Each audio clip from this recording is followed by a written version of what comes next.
हमने on site SEO शुरू किया है, उससे पहले हमने कीवर्ड रिसर्च कंप्लीट किया है, और उससे पहले हमने वेबसाइट को एडिट करना सीखा है। जब आपने किसी वेबसाइट को रैंक करवाना है तो वेबसाइट को रैंक करवाने के लिए हमें कीवर्ड्स की ज़रूरत है। इसीलिए हमने पहले कीवर्ड रिसर्च की कि भाई कीवर्ड्स कैसे बनाएंगे। उसके बाद जब हमारे पास कीवर्ड्स आ गए, हमने सपोज किया कि अब हमारे पास कीवर्ड्स आ गए हुए हैं क्योंकि हम रिसर्च कर चुके हैं। उसके बाद हमने कीवर्ड्स को अप्लाई करना है अपनी वेबसाइट के कंटेंट के ऊपर, क्योंकि लोग जो हमारी प्रोडक्ट्स को सर्च कर रहे हैं इंटरनेट, वो कीवर्ड्स की मदद से ही कर रहे हैं। तो उन कीवर्ड्स को हमने अपनी वेबसाइट के अंदर इस तरह से लगाना है जैसे हमें गूगल कहता है, ताकि गूगल के बताए हुए तरीके से लगाएंगे तो जब लोग सर्चेस करेंगे उन कीवर्ड्स की मदद से तो हमारी वेबसाइट रैंक करेगी। इसमें हमने टाइटल को ऑप्टिमाइज करना देखा था और हमने मेटा डिस्क्रिप्शन को भी ऑप्टिमाइज करना देखा था कि भाई इनकी टाइटल की लेंथ कितनी होती है और पिक्सेल्स कितने होते हैं, मेटा डिस्क्रिप्शन की लेंथ कितनी होती है और पिक्सेल्स कितने होते हैं। ठीक है, अब हम साथ एक और पार्ट आज देखने जा रहे हैं, बल्कि इससे पहले ना हम दूसरा पार्ट देखते हैं, इमेज वाला देखते हैं, फिर इस पे आते हैं। जरा एक वेबसाइट को भी मैं साथ में रन कर देता हूं ताकि आपको पता लगे कि हम क्या करने जा रहे हैं।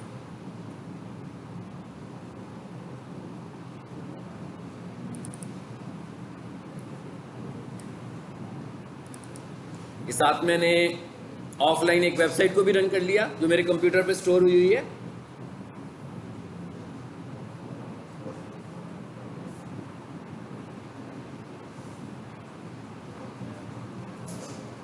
जी, अब हमने कहा टाइटल ऑप्टिमाइज हो गया, मतलब हमने बात शुरू की है ऑन साइट ऑप्टिमाइजेशन की, तो हमने कहा भाई टाइटल को ऑप्टिमाइज किया, टाइटल के बाद मेटा डिस्क्रिप्शन, फिर हमने फेविकॉन लगाया, ये सब चीज़ें हम कर चुके हुए हैं। अब हम इसके बाद हम कहते हैं अब हम आ गए हैं बॉडी के अंदर। बॉडी का क्या मतलब है कि हमारी वेबसाइट की बॉडी कौन सी है, ये हमारी वेबसाइट की बॉडी है जो मैं स्क्रॉल कर रहा हूँ। टाइटल मैंने इस हिस्से पे नहीं लिखा, मेटा डिस्क्रिप्शन भी मैंने इस हिस्से पे नहीं लिखी हुई, फेविकॉन भी इस हिस्से पे नहीं है। वो कौन से हिस्से पर है, ये सारी की सारी चीज़ें कहाँ पर हैं, ये सारी की सारी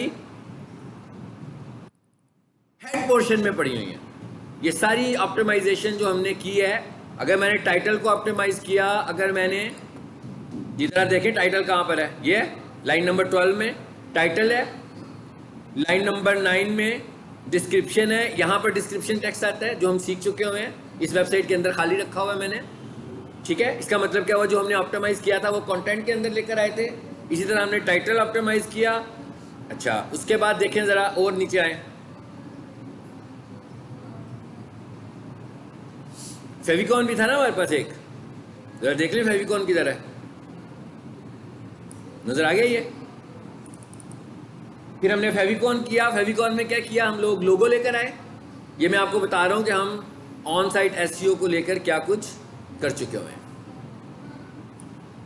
अच्छा, उसके बाद ये एक टैग मैंने आपको बोला था कि भाई ये वाला जो टैग है ये कॉमन है, व्यू पोर्ट। ये वाला जो टैग है ये आपकी वेबसाइट को मोबाइल फ्रेंडली बनाता है। ये वाला जो टैग है ये हमारी वेबसाइट को मोबाइल फ्रेंडली बनाता है। इसका मतलब क्या हुआ कि ये वाला टैग तो आपके पास जब भी किसी वेबसाइट की एसईओ करने लगो तो चेक करो कि ये टैग मौजूद है कि नहीं मौजूद। अगर ये टैग नहीं मौजूद तो हमने इसको एज इट इज, जैसे मैंने यहाँ लिखा हुआ ना, इसका कोई ताल्लुक नहीं है, इस वेबसाइट से लेना देना नहीं है। इस टैग को हर वेबसाइट में एज इट इज होना चाहिए। यानी क्या लिखा हुआ है, meta name equals to viewport, content equals to width equals to device width, initial scale equals to 1 और मैक्सिमम स्केल इक्वल्स टू 1। ये वाला जो टैग है ये तो एज इट इज हर वेबसाइट पे होगा। आप देख रहे हो इसमें कोई ताल्लुक नहीं है, कोई कंटेंट ऐसा नहीं मेंशन जो कि इस वेबसाइट से मुतल्लिक हो।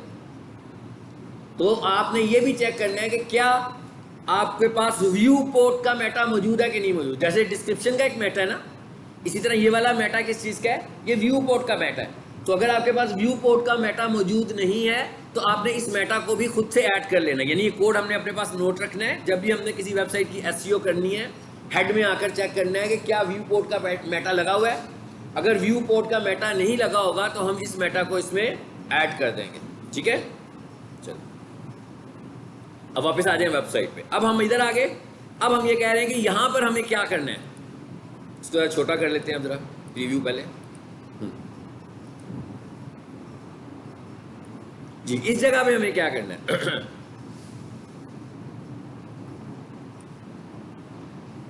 यहां पर आके हमने सबसे पहले ये देखना है, बैक करें जरा, एक क्लिक हो गया मुझसे।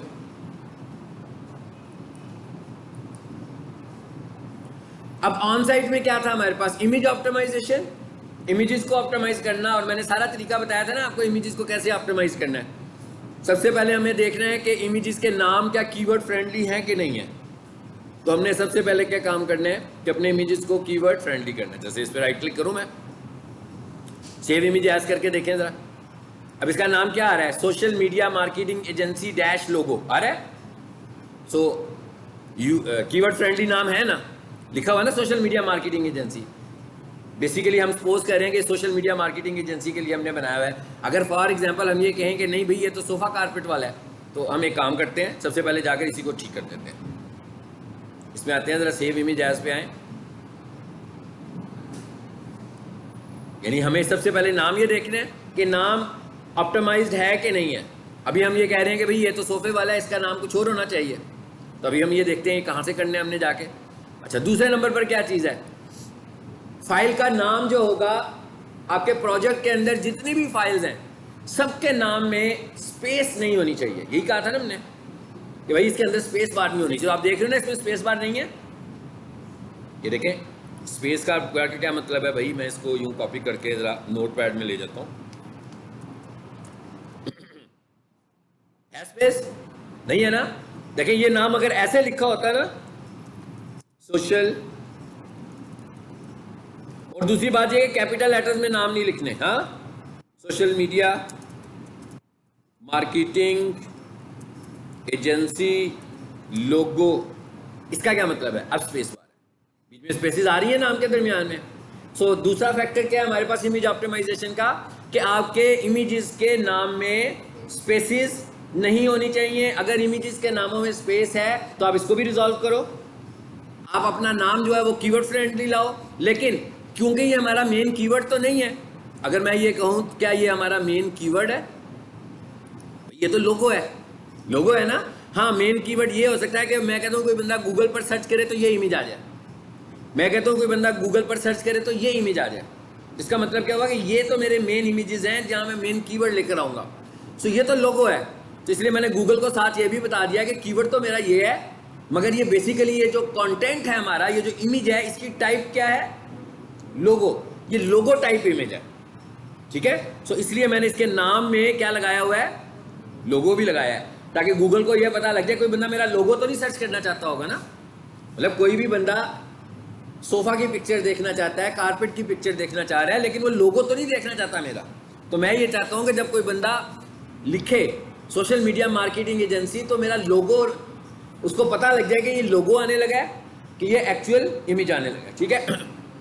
इसलिए मैंने नाम के बीच में ये भी रख दिया। उसके बाद आगे हमने क्या पढ़ा था, अब आपको मैं सारे फैक्टर्स बता रहा हूँ इमेज ऑप्टिमाइजेशन के, दोबारा से, पहले भी हमने डिस्कस किए थे। उसके बाद हमने क्या कहा था, हमने कहा भाई जो इमेजेस हैं इनके फॉर्मेट्स, पहले जेपीजी बहुत चलता था, फिर उसकी जगह पीएनजी ने ले ली। पीएनजी अभी भी बहुत ज़्यादा इन है, ठीक है। अगर मैं जेपीजी और पीएनजी को कंपेयर करूं तो पीएनजी ज़्यादा रिकमेंडेड है। उसके बाद अभी हमारे पास एक नेक्स्ट जनरेशन इमेज फॉर्मेट आ गया जिसको हम बोलते हैं वेब पी। उसमें एक्स्ट्रा ऑर्डिनरी इमेजेस के साइजेस कम हो जाते हैं।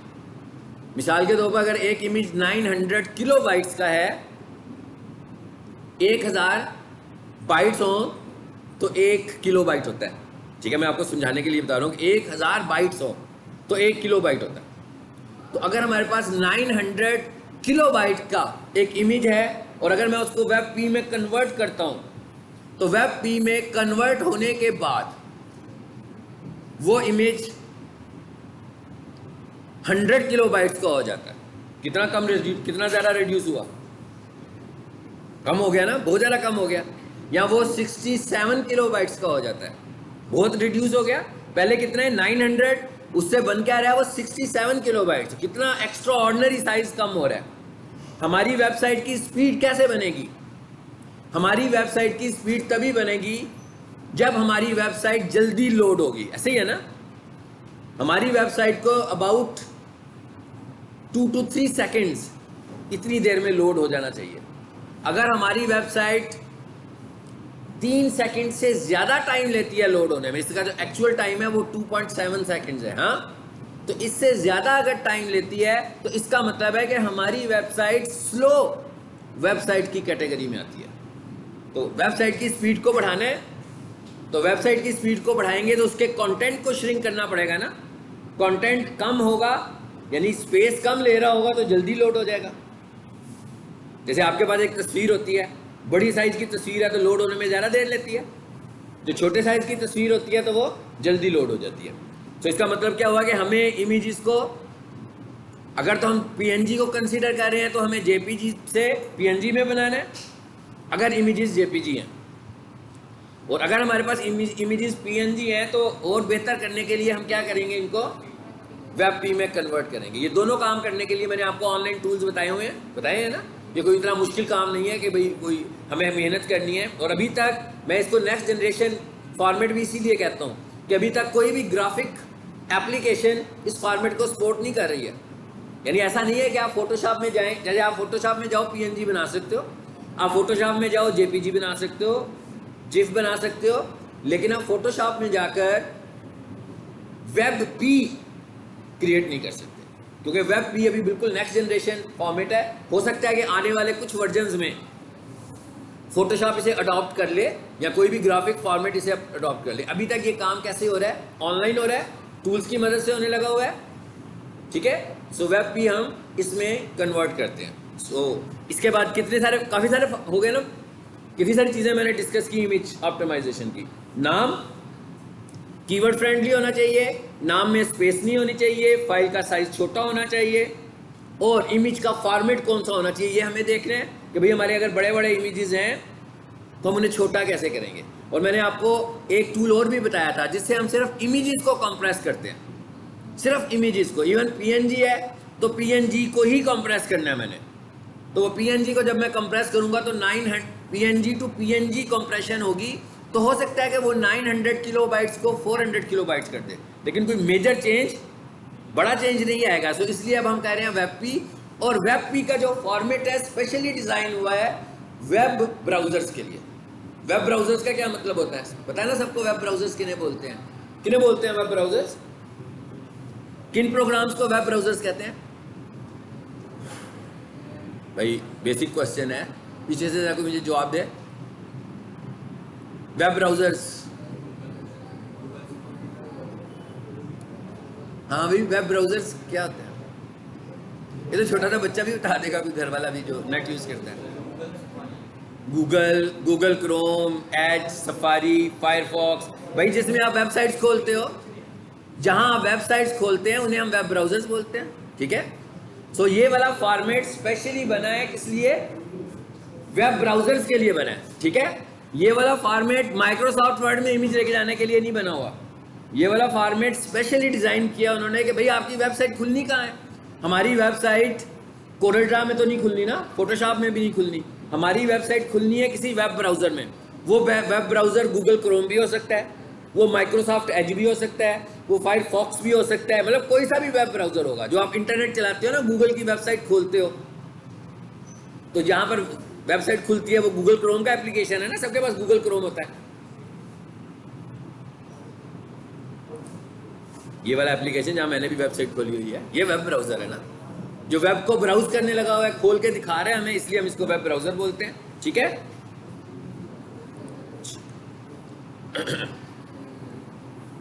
समझ आ गई? अब इसको चेंज कैसे करना है ये सारी साइंस मैंने बता दी हुई है। इसका मतलब क्या हुआ कि अगला मरला क्या है हमारा? अगला मरला ये है कि सारे इमेजेस को ठीक करें, वेब पी बनाएं, और वेब पी बनाने के लिए हमें सब कुछ चेंज करना है। उसके बाद इमेज के अंदर, इमेज के टैग में भी हमने कुछ ऑप्टिमाइजेशन पढ़ी थी, याद है? वो क्या थी भला?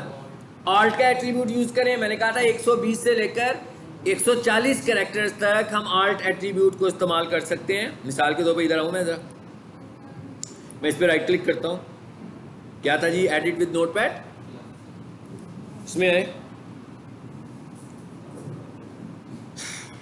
ये देखें आर्ट आ रहा है नजर,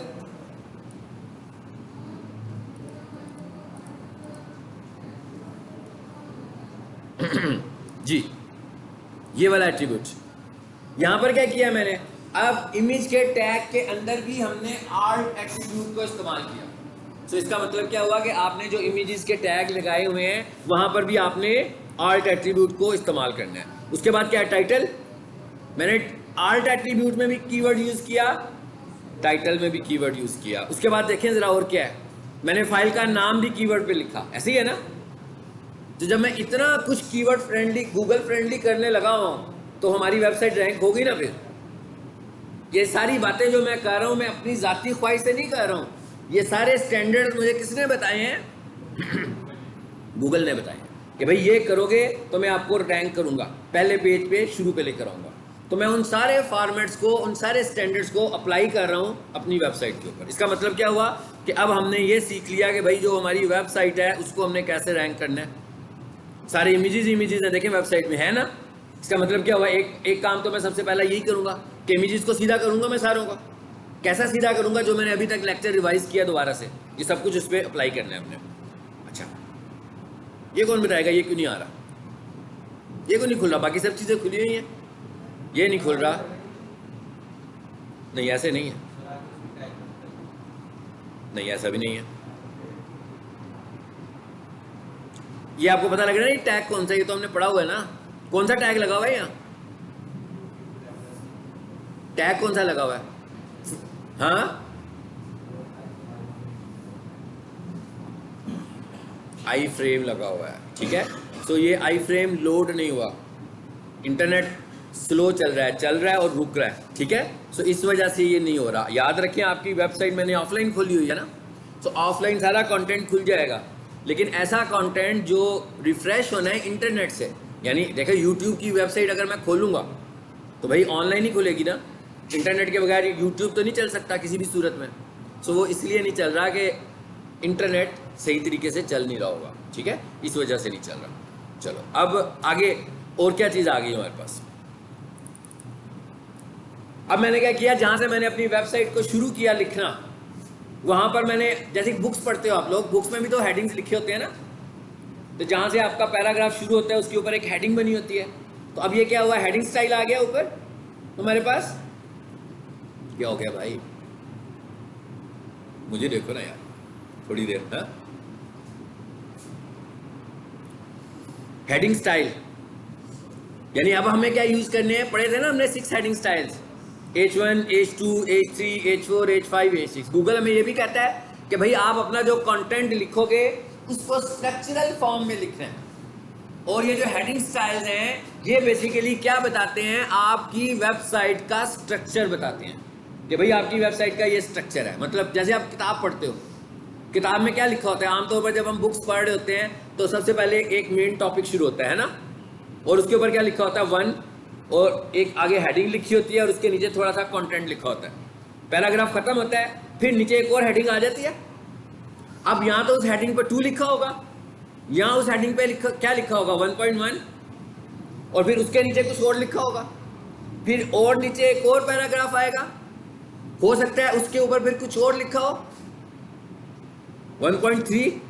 अब क्या था 1, 1.2, 1.3। आपको इससे क्या मैसेज मिल रहा है, कोई मैसेज तो मिल रहा है आपको, रीडर्स को क्या मैसेज मिल रहा है। जी वालेकुम सलाम, आ जाए, डिजिटल मार्केटिंग का है, आ जाए।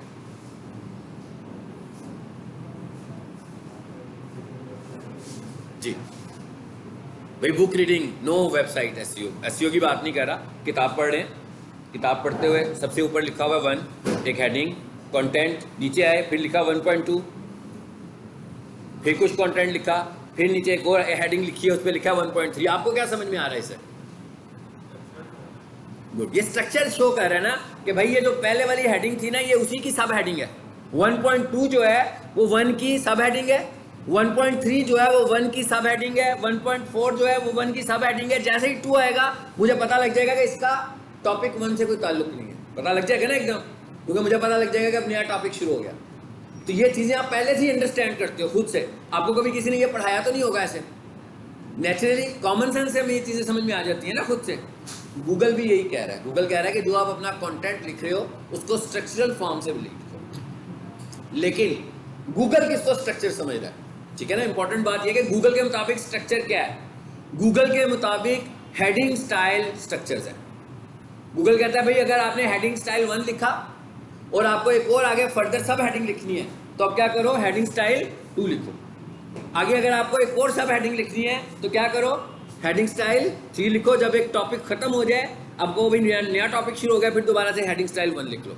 लेकिन बार बार आपने हेडिंग स्टाइल, एक हेडिंग स्टाइल को रिपीट नहीं करना, ये भी गूगल हमें कहता है। सो हेडिंग का मतलब यहाँ पर वो वाली हेडिंग नहीं है जो आप पेपर में देते हो, मार्कर के लिए साथ देते हो ना हेडिंग, ये वो हेडिंग नहीं है। ये कौन सी हेडिंग है, ये स्ट्रक्चर हेडिंग है, जो सिर्फ और सिर्फ क्या मैसेज दे रही है कि भाई ये एक स्ट्रक्चर है, पता लग रहा है कि यहाँ से टॉपिक शुरू हो रहा है, ये वाला मेन टॉपिक है कि ये सब टॉपिक है। हमें कैसे पता लगेगा मेन टॉपिक है, अगर H1 लगा होगा, अगर H2 लगा होगा तो गूगल समझेगा ये मेन नहीं है, ये सब है। टोटल हमारे पास कितने हैं, H6 है, ये भी हमने पढ़ा हुआ है। तो अब हमने ये देखना है कि जो हमारे टॉपिक्स हैं, जैसे ये टॉपिक शुरू हुआ तो मैंने इसको H1 लगा दिया। अब मैंने बता दिया गूगल को कि ये मेरी हेडिंग बनी है। ये भी SEO का एक बहुत स्ट्रॉन्ग ऑन साइट फैक्टर है, बहुत स्ट्रॉन्ग ऑन साइट फैक्टर है कि आपका कंटेंट हेडिंग्स पर मुश्तमिल होना चाहिए। क्लियर हो गई ये बात भी। ये जब मैंने आपको हेडिंग्स पढ़ाई थी उस वक्त भी सारी स्टोरी सुनाई हुई है। उसके बाद ये क्या है हमारा पैराग्राफ, ये मैंने एक पैराग्राफ लिखा हुआ है। अब आप एक और चीज नोट करो, ये क्या लिखा है, सोफा कारपेट वॉशिंग सर्विसेज। ये क्या लिखा है, सोफा कारपेट वॉशिंग सर्विसेज। एक ही चीज लिख रहा हूं ना बार बार, इसका मतलब क्या है, ये समझ में आ रहा है कि ये मेरा मेन कीवर्ड है जिसके ऊपर मैं रैंक करवाने लगा हूं। तो भाई गूगल हमें कहता है कि टाइटल में कीवर्ड लेकर आओ, मेटा में कीवर्ड लेकर आओ, हेडिंग में कीवर्ड लेकर आओ। अब आगे क्या किया मैंने, पैराग्राफ में भी कीवर्ड ले आया हूं। लाया हूं कि नहीं लाया हूं, लाया हूं। देखिए जरा, ये पैराग्राफ है हमारा, एक पैराग्राफ लिखा।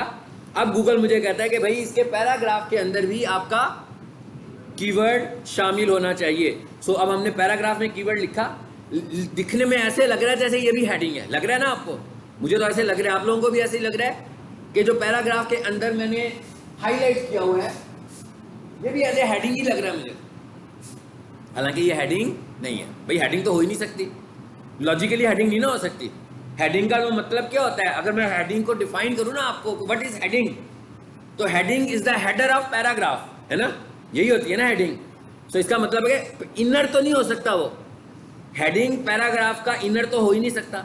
तो ये तो इनर हुआ है ना, इसका मतलब क्या हुआ, ये हेडिंग की तरह मुझे नजर जरूर आ रही है मगर ये हेडिंग नहीं है। ये क्या है, ये हमने डार्क किया हुआ है इसको, और इसके लिए हमने टैग पढ़े थे दो, बोल्ड और स्ट्रॉन्ग।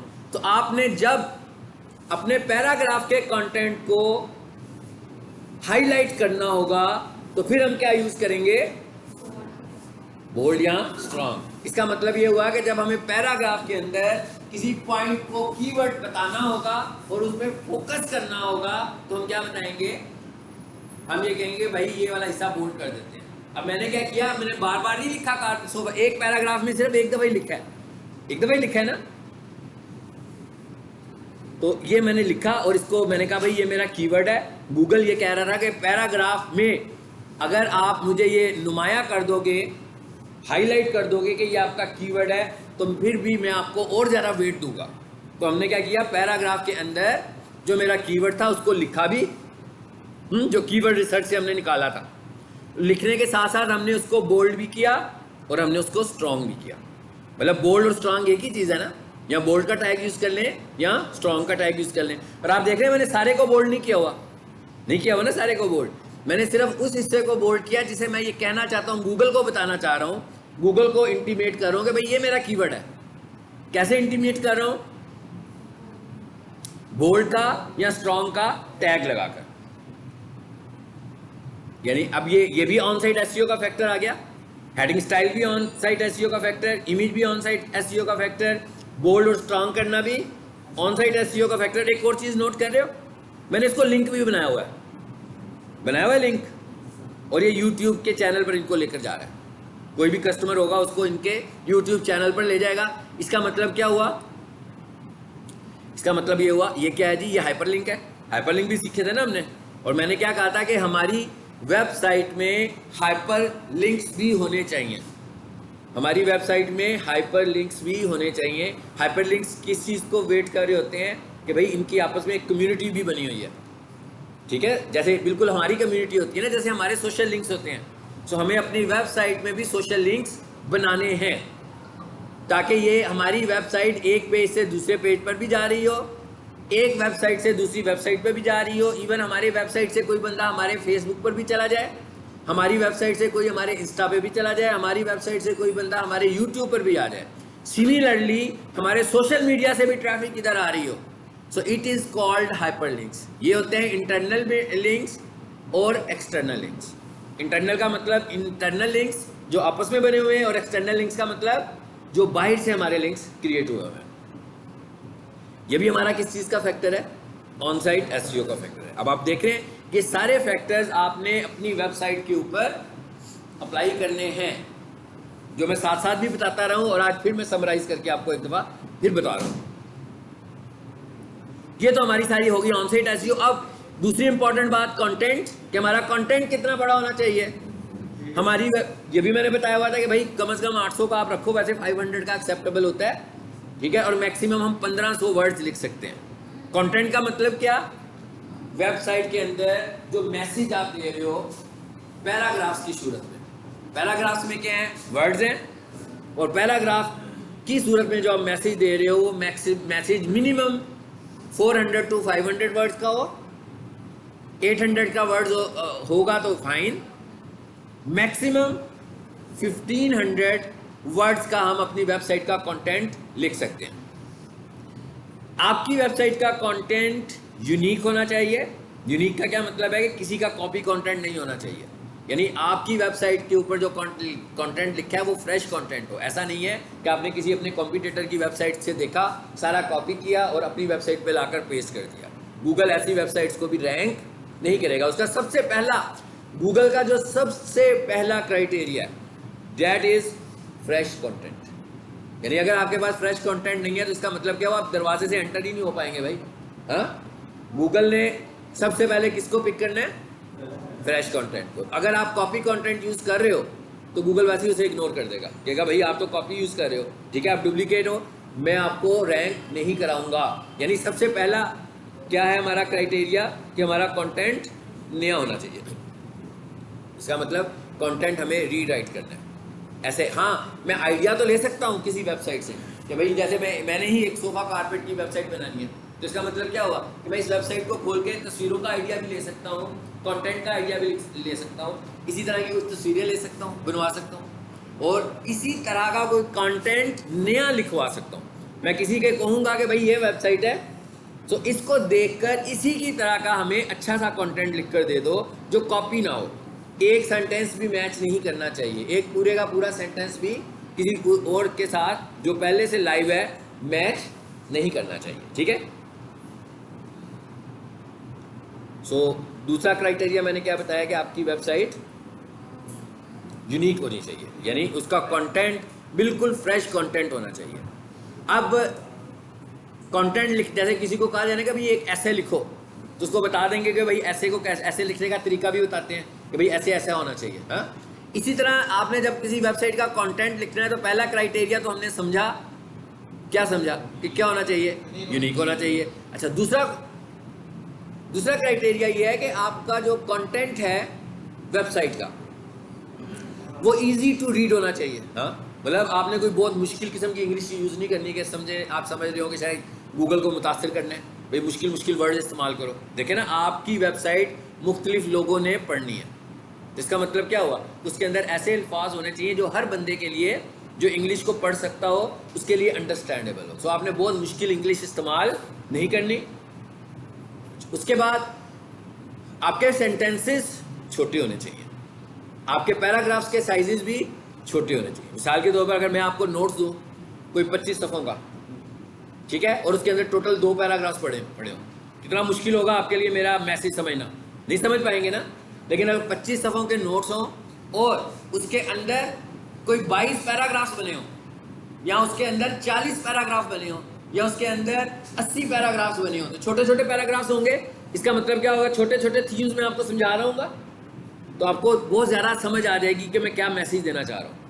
सो गूगल कह रहा है कि भाई आपके पैराग्राफ्स शॉर्ट होने चाहिए और सेंटेंस भी लंबे नहीं होने चाहिए, ठीक है ना। जैसे आप मुझे कोई बात समझाना चाहते हैं और खड़े होकर बोलना शुरू हो जाए और आपका जुमला ही ना खत्म हो, हाँ, तो हो सकता है कि 10 मिनट के बाद मुझे भूल जाए कि आप क्या कह रहे थे भाई, बात शुरू कहाँ से की थी।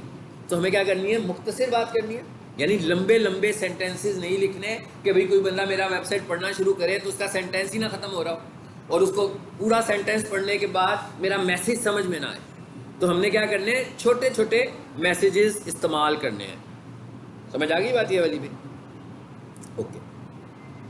और हमारा जो ये भी हमने देख लिया कितना कंटेंट होना चाहिए। अब इस कंटेंट में हमने एडजस्ट क्या करना है, कीवर्ड को जो हम इसमें इस्तेमाल कर सकते हैं वो बिटवीन 1 to 3% की रेशो से इस्तेमाल कर सकते हैं, यानी मैक्सिमम कीवर्ड 3% ऑफ कंटेंट होना चाहिए। मतलब 3% ऑफ कंटेंट का मतलब क्या हुआ कि भाई मेरा कंटेंट अगर 100 वर्ड्स क्या चले, हम कहते हैं 100 वर्ड्स का, तो इसका मतलब क्या हुआ, कितने कीवर्ड्स, 3 हो गए ना, 200 वर्ड्स का तो 6 हो गए। किस सूरत में, जब आप मैक्सिमम 3% यूज करने लगे। इसका मतलब ये हुआ कि अगर मैं ज्यादा कीवर्ड्स को एडजस्ट करना चाहता हूं अपनी वेबसाइट के अंदर, ठीक है, मैं ज्यादा कीवर्ड्स को एडजस्ट करना चाहता हूं अपनी वेबसाइट के अंदर, इट्स मीन मैं ज्यादा लेंथ लिखूंगा, ऐसे ही है ना, मैं अपनी वेबसाइट की लेंथ, कंटेंट की लेंथ बढ़ा लूंगा। मतलब मेरे पास 400 वर्ड से और मैंने कीवर्ड यूज कर लिए और मैं चाह रहा हूं कि भाई कोई 3-4 और कीवर्ड इस्तेमाल करूं, तो मतलब मुझे क्या करना पड़ेगा, मुझे कंटेंट बढ़ाना पड़ेगा।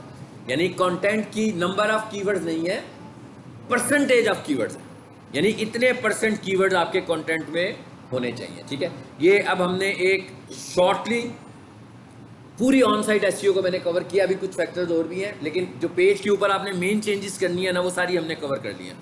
Heading style, image, paragraphs, content, bold कहाँ करना है, स्ट्रॉन्ग कहाँ करना है, हाइपरलिंक्स, यही सारा काम है जो आपने अपनी वेबसाइट के ऊपर अडॉप्ट करना है, जो मैं आपको वेबसाइट एडिटिंग से लेकर आज तक सिखाता है। चलें अब आ जाते हैं जरा अगले टॉपिक पर। अब आगे हम कहाँ आगे, कैनोनिकल पर आगे, ठीक है जी।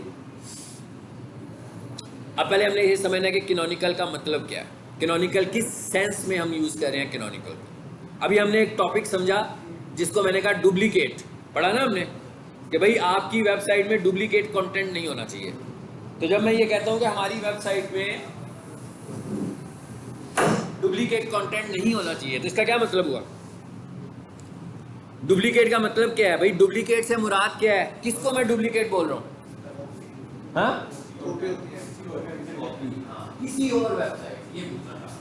यानी डुप्लीकेट का मतलब क्या है कि किसी और की वेबसाइट से हमें कंटेंट नहीं लेना। अगर हम किसी और की वेबसाइट से कंटेंट लेंगे तो वो किस कैटेगरी में फॉल करेगा, डुप्लीकेट की कैटेगरी में फॉल करेगा। अब हम जब कैनोनिकल की बात कर रहे हैं ना, अब हम ये कह रहे हैं कि कैनोनिकल का मतलब ये है कि हम गूगल को ये मैसेज देना चाह रहे हैं कि हमारी जो वेबसाइट है इसके अंदर जो मुख्तलिफ पार्ट्स में डाटा पड़ा हुआ है, मुख्तलिफ टैब्स में डाटा पड़ा हुआ है, यहाँ पर भी कुछ डुप्लीकेशन है, मगर वो डुप्लीकेशन किसकी है, वो हमारी है।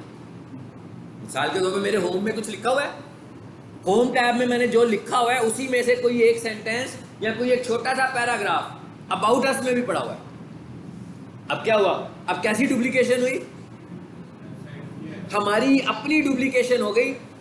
अच्छा, अब ये डुप्लीकेशन में समझाने के लिए मैंने कहा डुप्लीकेशन हुई, लेकिन ये डुप्लीकेशन की कैटेगरी में तो नहीं आएगा, ये ऐसे तो नहीं कहेगा कि डुप्लीकेट कंटेंट है, भाई ये तो हमारा ही है, पहले एक पेज पे पड़ा हुआ है अब दूसरे पेज पे भी आ गया। मगर प्रॉब्लम क्या है यहाँ पे, प्रॉब्लम यहाँ पर ये है कि गूगल हमें क्या कहता है, गूगल हमें ये कहता है कि भाई अब आप मेरे पास आए हैं अपनी वेबसाइट को रैंक करवाने के लिए कि मेरी वेबसाइट का पेज पहले नंबर पर आए। अब आपने किया क्या हुआ है कि एक कंटेंट आपने होम पे भी लिखा हुआ है और वही वाला कंटेंट आपने अबाउट अस पे भी लिखा हुआ है। अब आप मुझे ये बता दें कि मैं किसको लेकर आऊँ, होम को लाऊं कि अबाउट अस को पेज पे लाऊं? दो आएंगे ना भाई, इस तरह तो दो पेज मेरी आ जाएंगे, दोनों का आपस में कंपटीशन हो रहा होगा, गड़बड़ हो गई ना। यानी मेरा पहले होम पेज नजर आ रहा है, फिर अबाउट अस नजर आ रहा है, ये तो ठीक नहीं है ना। होना क्या चाहिए, एक आना चाहिए। यानी गूगल को कंफ्यूज तो नहीं ना करना। जैसे आप नीचे से ऊपर आ रहे हैं, कोई बंदा आपसे कहता है भाई रूम नंबर 5 में चले जाओ, कोई बंदा आपसे कहता है रूम नंबर 7 में चले जाओ। तो आप जब रूम नंबर 5 में आते हैं तो उधर काफ़ी देर बैठे रहते हैं, फिर कोई बंदा आपसे कहता है भाई यहाँ नहीं क्लास हो रही, रूम नंबर 7 में चले जाओ। यहाँ आप रूम नंबर 5 में आए और कोई बंदा आपसे कहता है कि भाई रूम नंबर 7 में चले जाओ, तो आपको पहले से ही बता दिया जाए कि भाई रूम नंबर 7 में क्लास होनी है, 5 में नहीं होनी। तो इसका मतलब क्या हुआ कि अब हम कह रहे हैं कि हम क्राउलर को क्यों ना पहले से, क्राउलर मतलब जो आपकी वेबसाइट को देख रहा है, स्कैन कर रहा है। देखिए आपकी वेबसाइट पहले नंबर पर आ रही है ना, तो कैसे आ रही है, गूगल उसे स्कैन करता है। जैसे मैं कोई इतने सारे स्टूडेंट बैठे हुए हैं भाई, 3 महीनों के बाद सर्टिफिकेट मिलना है, तो आप में से कोई एक स्टूडेंट है जो पहले नंबर पर आएगा, फिर दूसरे नंबर पर इसी तरह नंबरिंग होगी। इसका मतलब क्या हुआ, आपको स्कैन करेंगे ना, 3 महीने तक हम आपको स्कैन करते रहेंगे। आपके क्विजेस भी होंगे, असाइनमेंट्स भी होंगी, प्रोजेक्ट्स भी होगा, पेपर भी होगा। उसके बाद हम फैसला करेंगे कि भाई कौन सा स्टूडेंट जो है वो पहले नंबर पर है। सेम इसी तरह जब हम ये कह रहे हैं कि गूगल ने किसी वेबसाइट को किसी एक प्रोडक्ट के हिसाब से पहले नंबर पर दिखाना है, बाकियों को तो नहीं दिखाना, तो इसका मतलब क्या वो सारों को स्कैन करेगा। फिर वो देखेगा कि कौन सी वेबसाइट है जो ज्यादा स्टैंडर्ड्स अडॉप्ट कर रही है गूगल के। तो जो गूगल के ज्यादा स्टैंडर्ड्स अडॉप्ट करेगा वो उसको पहले नंबर पर ले आएगा, और जो गूगल के कम स्टैंडर्ड्स अडॉप्ट कर रहा होगा उसको वो नीचे लेता जाएगा, और जो बिल्कुल ही नहीं कर रहा होगा, वो किसी भी पेज पर नजर नहीं आ रहा होगा, बल्कि हो सकता है 10वें पेज पर हो, 12वें पेज पर हो, या हो ही ना कहीं गूगल पर। हालांकि वेबसाइट है, यूआरएल लिखेंगे तो आ जाएगी, लेकिन सर्चिंग में वो नहीं आ रही होगी, कीवर्ड्स के बाद वो नहीं आ रही होगी। इट्स मीन गूगल उसे स्कैन नहीं कर रहा। तो अब गूगल कह रहा है कि भाई मैंने आपकी वेबसाइट को स्कैन करना है, तो मुझे बता दो असल वाला कौन सा है। होम पेज पे हमने एक पैराग्राफ लिखा हुआ है, वही वाला पैराग्राफ मैंने अबाउट अस पे भी लिख दिया।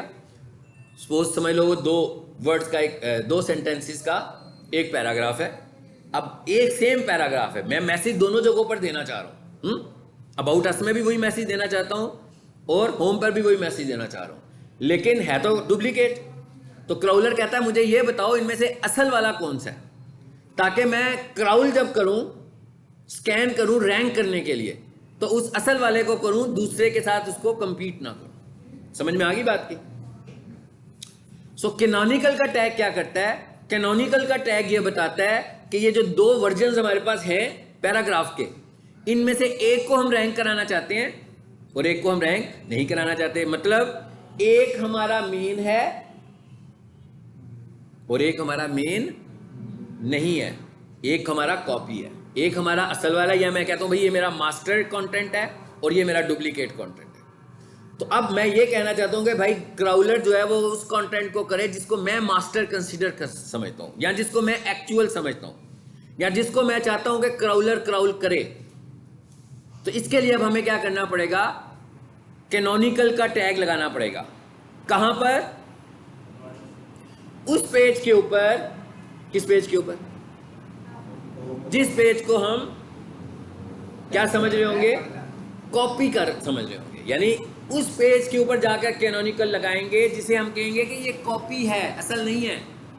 इसका मतलब क्या होगा कि क्राउलर जब उस पेज पर आएगा, कैनोनिकल का टैग पड़ेगा, तो उसको पता लग जाएगा अभी गलत जगह आ गया हूं। हाँ, मुझे तो जाना था होम पेज पर, वहीं से निकल के होम पेज को क्राउल करने के। बिल्कुल वही एग्जांपल है जो भी मैंने आपको थोड़ी देर पहले दी है कि रूम नंबर 7 में गए हैं, ठीक है, तो वहां से किसी ने आपको बताया भाई रूम नंबर 7 में नहीं आना, वहां पर भी एक कैनोनिकल लगाया हुआ है हमने कि रूम नंबर 5, क्लास आपकी रूम नंबर 5 में हो रही है, तो आप उधर से इधर आ गए।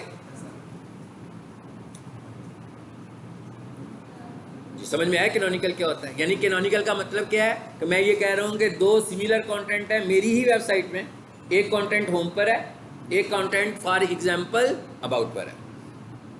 अब क्या हो रहा है, अबाउट पर जो मेरा कंटेंट पड़ा हुआ है उसको मैं समझ रहा हूं कि वो डुप्लीकेट है, लेकिन अबाउट वाले पेज पर मैसेज देना जरूरी था जो भी विजिटर है उसको, इसलिए हमने वहां पे लिखा हुआ है। लेकिन क्राउलर उसको भी क्राउल करने की कोशिश करेगा और होम को भी क्राउल करने की, हालांकि कंटेंट तो एक जैसा ही है, हमारा डुप्लीकेट कंटेंट की कैटेगरी में चला जाएगा वो, ठीक है। अब हम क्या करेंगे कि जिसे हम समझ रहे होंगे कि भाई ये कॉपी है, जिसे हम समझ रहे होंगे कि ये डुप्लीकेट है, उस जगह पर जाकर हेड पोर्शन में हम क्या यूज करेंगे, कैनोनिकल का टैग। उस जगह पर जाकर हेड पोर्शन में हम कैनोनिकल का टैग लगाएंगे और वहां पर यह बताएंगे कि भाई इस पेज के ऊपर जो कंटेंट पड़ा हुआ है, असल में वो कंटेंट कहां से आया हुआ है, वो इस होम पेज से आया हुआ है। तो आप जब क्राउल करने इधर आओ तो आपने इसको क्राउल नहीं करना बल्कि होम पेज। इसका मतलब क्या हुआ कि कैनोनिकल कौन से पेज पे लगेगा, उस पेज पे लगेगा जहां कॉपी पड़ा हुआ है, उस पेज पे नहीं लगेगा जहां ओरिजिनल पड़ा हुआ है। जहां पर कॉपी कंटेंट होगा वहां कैनोनिकल आएगा। अब आ जाते हैं आगे, जरा इसका जूम बड़ा करता हूं मैं थोड़ा सा। नजर आया आपको कैनोनिकल? अच्छा, अब ये कैनोनिकल कैसे लगने हैं ये देख लें। ये कंफर्म बात होगी कि कहां लगना है। कैनोनिकल का टैग किस जगह पे लगेगा, कैनोनिकल कहां पे लगेगा, मतलब किस हिस्से में लगेगा।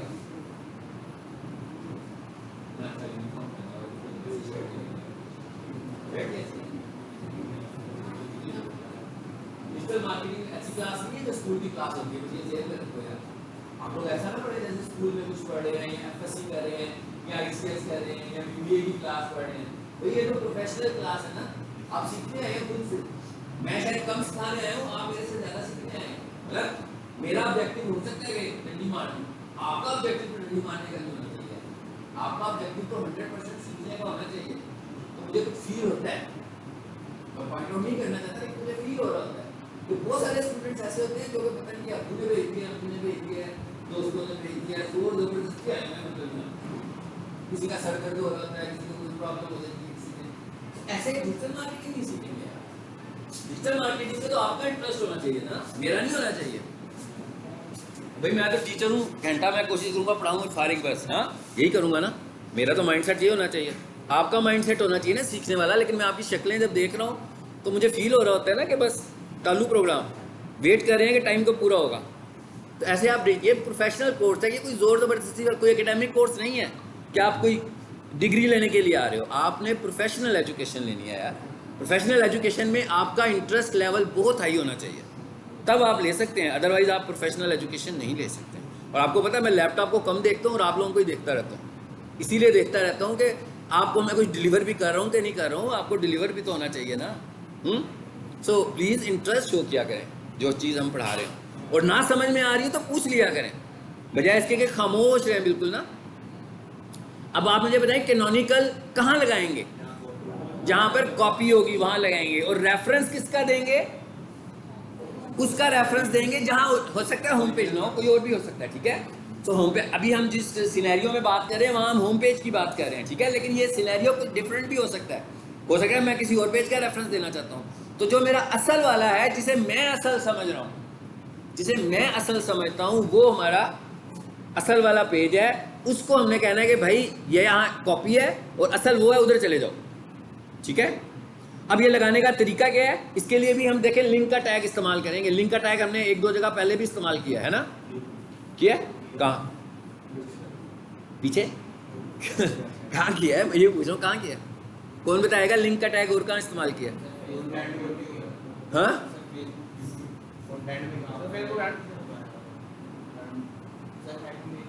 हेड में कहाँ क्या किया था, लिंक लगा के फेविकॉल लगाया था हमने लिंक के साथ पहले, ठीक है। अब लिंक के साथ क्या लग रहा है, कैनोनिकल लग रहा है। तो link relation equals to canonical, ठीक है, ये मैं पढ़ के बता रहा हूँ आपको टैग।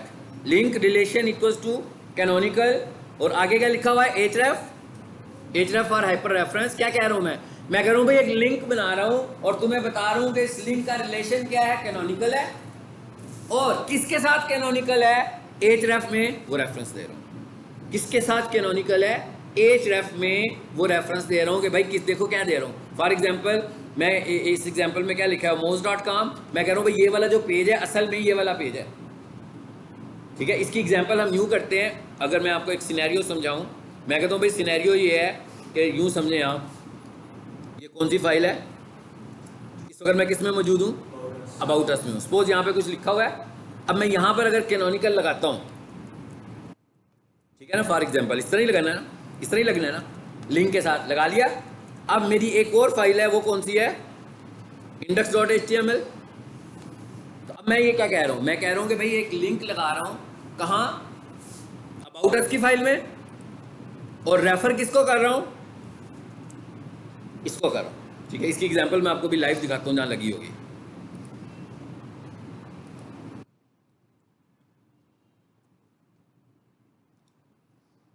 यहाँ देखें जरा कैनोनिकल है कि नहीं है।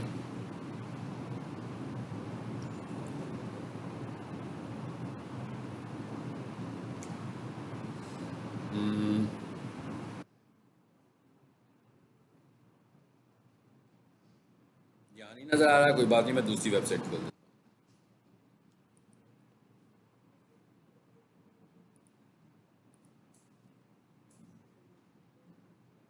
सोफा वॉशिंग, क्लीनिंग,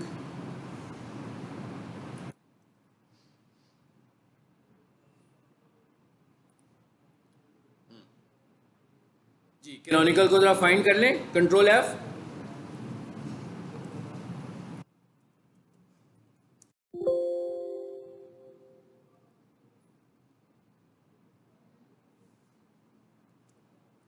मिल गया, देखें जरा,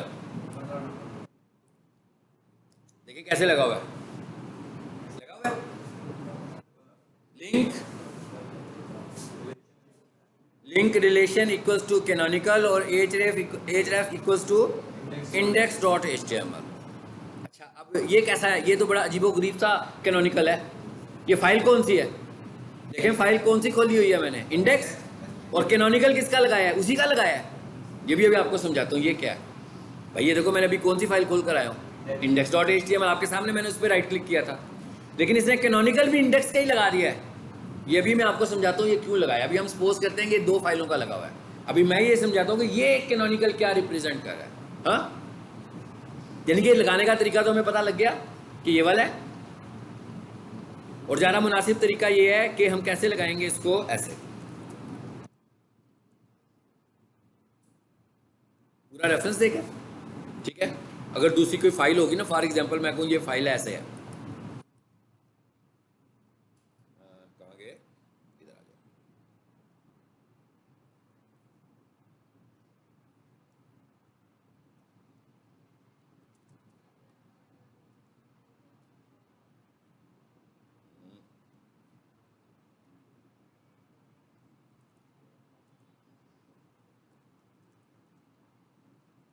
सपोज करें ये वेबसाइट है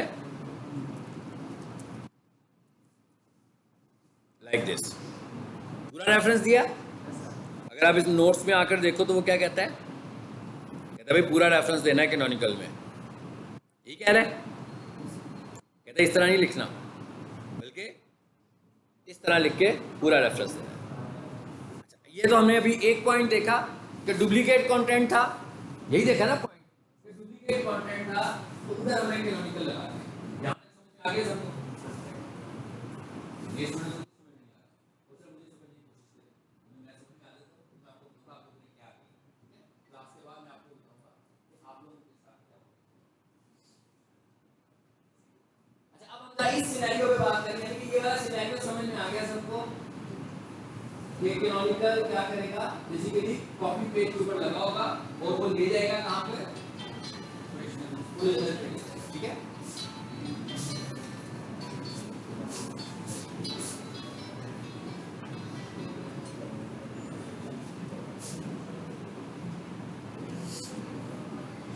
अब हम ये देखें कि यहां पर कैसे कैनोनिकल लग गया होगा।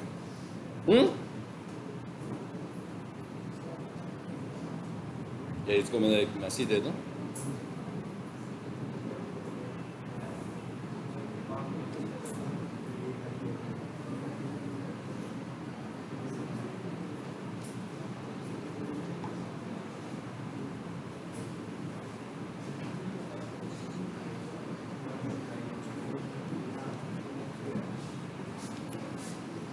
ये जो इंडेक्स का कैनोनिकल है इसका क्या मतलब है। अब मैं एक वेबसाइट खोलने लगा हूँ, देखिएगा जरा, यही वाली वेबसाइट खोलूंगा जो अभी मैंने किया था, जिसको यूज कर रहा था, सोफा क्लीनिंग सर्विसेज बल्कि इसको भी छोड़ देते हैं, कारपेट वॉशिंग को खोल देते हैं।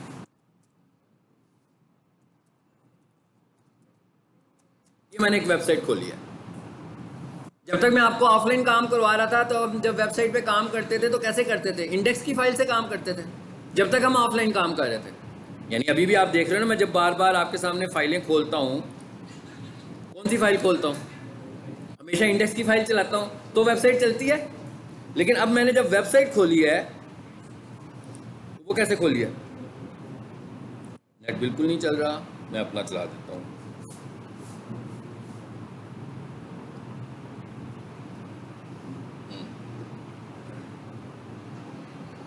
अच्छा,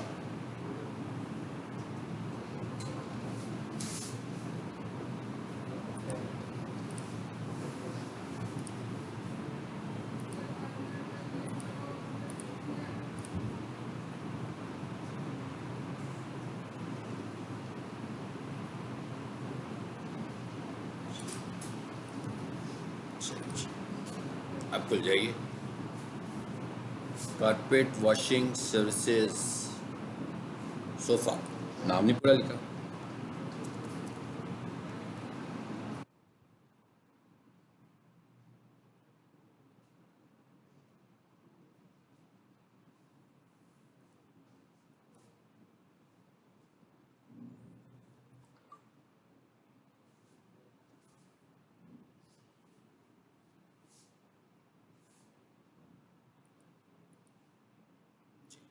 खुल गई है वेबसाइट। अब जरा इस वेबसाइट को देखिए, ये कैसे खुल रही है। इस पे मैंने कहीं फाइल का नाम लिखा हुआ index.html नहीं लिखा ना, लेकिन ये वही पेज लोड हो रहा है जो index.html है। जब हम वेबसाइट को अपलोड करते हैं तो एक्चुअली कौन सा पेज लोड होता है? ऑटोमेटिकली index.html वाली फाइल लोड होती है। जब भी हम किसी वेबसाइट को लाइव करते हैं होस्टिंग में, तो कौन सा पेज लोड होता है? index.html का पेज ऑटोमेटिकली लोड होता है। इसका मतलब क्या हुआ? इसका मतलब ये हुआ कि अगर हम थोड़ी देर के लिए कैनोनिकल को समझें, तो ये भी तो डुप्लीकेशन हो रही है। फिर एक ही पेज दो तरह खुल रहा है कि नहीं खुल रहा? एक ही पेज देखें भी, यहां इस तरह खुल गया, इसे खुलने देता हूं मैं, खुल गया, ये देखें खुल गया ना। अच्छा, अब मैं इसी की एक कॉपी करता हूं और दूसरे पेज पे मैं इसको खोलने लगाऊं। अब कैसे खोलने लगाऊं? /index.html से। अब क्या हुआ? सेम वही पेज फिर खुल गया। एक ही पेज दो तरह से खुल रहा है, हालांकि कंटेंट एक ही पेज का है, लेकिन क्राउलर तो फिर भी कंफ्यूज हो रहा है। क्राउलर कंफ्यूज हो रहा है ना, वो कह रहा है कि भाई इसमें से असल वाला कौन सा है तुम्हारा, फिर बताना पड़ेगा उसको। हालांकि ये एक पेज है, ये होस्टिंग का अपना एक मैकेनिज्म है कि वो ऑटोमेटिकली कौन सी फाइल को चलाता है? इंडेक्स की फाइल को वो ऑटोमेटिकली चला देता है, खुद से ही वो इंडेक्स की फाइल को चला देता है। लेकिन असल में यहां अगर देखो क्या लिखा है? index.html same page, same page. यहां अगर देखो carpet washing services, same page. मतलब एक ही पेज दो अलग अलग यूआरएल से खुल रहा है। एक यूआरएल क्या है? सोफा कारपेट वॉशिंग सर्विसेज.com, और एक यूआरएल क्या है? सोफा कारपेट वॉशिंग सर्विसेज.com/index.html। इसका मतलब क्या हुआ? इस बार फिर से कंफ्यूजन क्रिएट हुआ। मैं क्या इस बार फिर कंफ्यूज हो गया काम? क्राउलर को हमने फिर कंफ्यूज किया। क्राउलर कह रहा है कि भाई इसमें से असल वाला कौन सा है, हालांकि ये दोनों ही असल हैं। बेसिकली दोनों एक ही हैं, अलग-अलग नहीं है। पहला केस जो था उसमें दो अलग-अलग पेजेस थे, इस केस में एक ही पेज है। इसका मतलब क्या हुआ कि एक कैनोनिकल तो हर वेबसाइट पे लगना है, लगना ही लगना है। और वो कौन सा कैनोनिकल है? वो इंडेक्स का कैनोनिकल है, जो मैंने अभी आपको दिखाया। नहीं डोमेन है, यानी क्या बातें कर रहे हो? क्या लिखा हुआ है?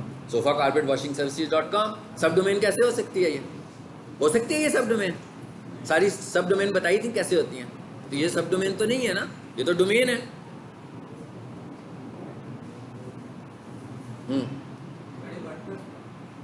रुक जाओ, उधर रेलिवेंट होगा, रेलिवेंट क्वेश्चन कैनोनिकल करो, दूसरे को सवाल करोगे तो खुद भी कंफ्यूज होगे, दूसरों को भी करोगे। हाँ, अदर क्वेश्चंस करनी हो बाद में करो।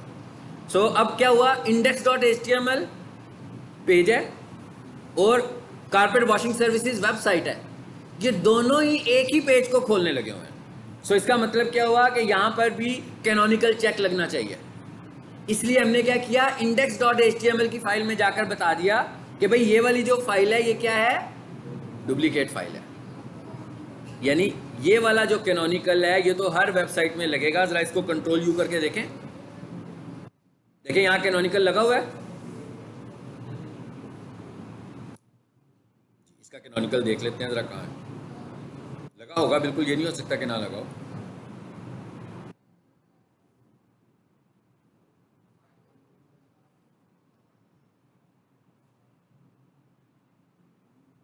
ऊपर देखें है कि नहीं है,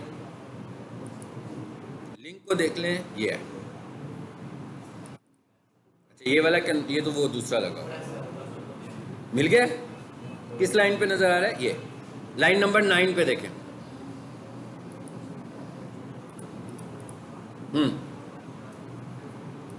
देखिए अब ये कैनोनिकल क्या लिया हुआ है हमने, फाइल कौन सी खोली है हमने, index.html, और हमने कहा भाई ये कैनोनिकल है। एक्चुअल पेज कौन सा है, वेबसाइट का URL। हमने कहा ये जो वेबसाइट का URL है ये इसका एक्चुअल पेज है, इस पेज के ऊपर इसको लेकर जाना है। समझ में आ गई, दो साइंस बता दी कैनोनिकल की। एक तो है कि दो डिफरेंट पेजेस हैं, और एक ये कैनोनिकल तो जब आप SEO कर रहे होगे तो ये वाला कैनोनिकल तो जुबानी याद रखना है कि ये तो लगना ही लगना है। इसलिए कि हर वेबसाइट जो लाइव होगी उसके दो एक्सेस होंगे, एक वेबसाइट के नाम से और एक फाइल के नाम से। अभी भी देखें, मैं इस वेबसाइट पर जाऊं, अगर मैं इस वेबसाइट पर आता हूं तो मैं यहां पे क्लिक करूं, जरा देखते हैं क्या होता है।